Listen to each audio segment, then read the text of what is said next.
ಕಾಮಗಾರಿಗಾಗಿ ದಾಸ್ತಾನು ಇಟ್ಟಿದ್ದ ಪ್ಲಾಸ್ಟಿಕ್ ಪೈಪ್ಗಳಿಗೆ ಆಕಸ್ಮಿಕ ಬೆಂಕಿ, ಲಕ್ಷಾಂತರ ರೂಪಾಯಿ ನಷ್ಟವಾಗಿದೆ. ಸರ್ಕಾರದ ಮಹತ್ವಾಕಾಂಕ್ಷೆಯ ಯೋಜನೆಗಳಲ್ಲಿ ಒಂದಾದ ಜಲಜೀವನ್ ಮಿಷನ್ ಯೋಜನೆ ಅಡಿ ಮನೆ ಮನೆಗೆ ಗಂಗೆ ಎಂಬ ಶುದ್ಧ ಕುಡಿಯುವ ನೀರಿನ ಕಾಮಗಾರಿಗಾಗಿ ದಾಸ್ತಾನು ಇಟ್ಟಿದ್ದ ಪೈಪ್ಗಳಿಗೆ ಆಕಸ್ಮಿಕ ಬೆಂಕಿ ತಗುಲಿ ಸುಮಾರು 15 ಲಕ್ಷಕ್ಕೂ ಹೆಚ್ಚು ನಷ್ಟ ಉಂಟಾಗಿರುವ ಘಟನೆ ನಂಜನಗೂಡು ತಾಲೂಕಿನ ಹುಲ್ಲಹಳ್ಳಿಯಲ್ಲಿ ನಡೆದಿದೆ.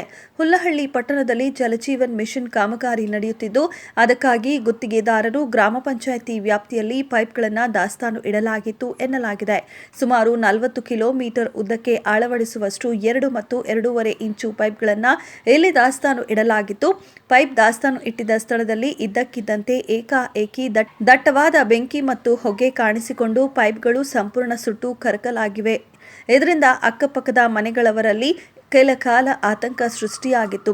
ಬೆಂಕಿಯ ತೀವ್ರತೆಯಿಂದಾಗಿ ಅಕ್ಕಪಕ್ಕದ ಕೆಲ ಮನೆಗಳ ಕಿಟಕಿ ಗಾಜುಗಳು ಒಡೆದು ಹೋಗಿರುವುದಾಗಿ ತಿಳಿದು ಬಂದಿದೆ.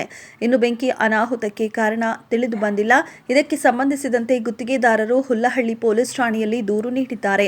ಘಟನಾ ಸ್ಥಳಕ್ಕೆ ಮಾಜಿ ಶಾಸಕ ಹರ್ಷವರ್ಧನ್, ಜಿಲ್ಲಾ ಪಂಚಾಯಿತಿ ಮಾಜಿ ಸದಸ್ಯ ಚಿಕ್ಕರಂಗನಾಯಕ ಸೇರಿದಂತೆ ಮುಖಂಡರುಗಳಾದ ಕೆಂಡಗಣ್ಣಪ್ಪ, ಪುಟ್ಟಸ್ವಾಮಿ, ಶಿವಣ್ಣ, ವರದರಾಜು, ಸಿದ್ದರಾಜು ಸೇರಿದಂತೆ ಗ್ರಾಮಸ್ಥರು ಭೇಟಿ ನೀಡಿ ಘಟನೆಗೆ ಸಂಬಂಧಿಸಿದಂತೆ ಮಾಹಿತಿ ಪಡೆದಿದ್ದಾರೆ.